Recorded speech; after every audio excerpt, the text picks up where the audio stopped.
Over the years, I've tried different ways of capturing the documentation, and I think it's really important that you find a way to do it that makes sense for you, that works for you. Some people I know use a notebook and they just write down things.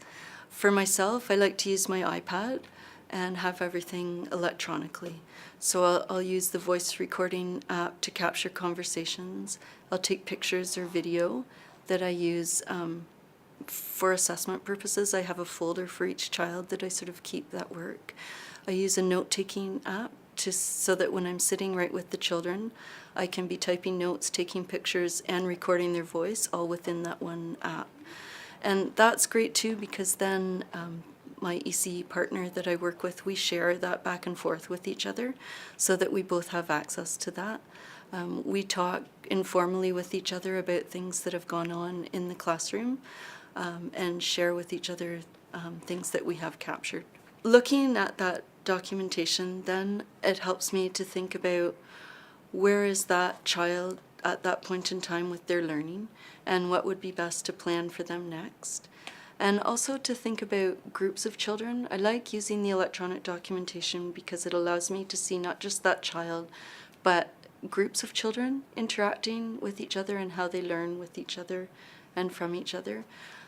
But looking at that documentation allows me then to have assessment that I can write report cards on, that I can communicate with parents about, and that I can use to plan my next steps. When I first started doing this, I was going around taking pictures and writing down everything. And then you kind of realize, no, slow down, and like everything is not useful. And it really comes down to knowing your children and knowing their work and what's important for that child. So as you get to know them, you realize they're doing something new, that's new learning, or that they're figuring something out that they haven't before. And those are the kind of moments that I like to capture. Or something also that relates to curriculum. I mean, as educators, as kindergarten teachers, we are working with a curriculum document, and it's important to keep that in mind. It's not all about just what are the interests of the children, really it's about what is their thinking. But having that curriculum in mind too allows you to capture key moments that you know will support your assessment for writing that report card based on curriculum. So one of the other things that we have in our classroom is that the children put on the wall, there are things that they wonder about, and then every once in a while we'll explore some of those wonders. So one of them that we were just thinking about recently is why does the water not fall off the earth?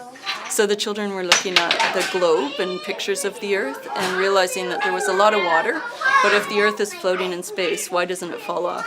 So we've just begun that exploration. So they did drawings and writing and pictures about their initial thoughts. Some of them did mention gravity, and they illustrated that, and yeah, it's just their initial thinking. When the children come up with something that they're thinking about exploring, then I work together with my ECE partner to think of where we could take that. So are there activities that we could create that allow the children to further explore their thinking about it?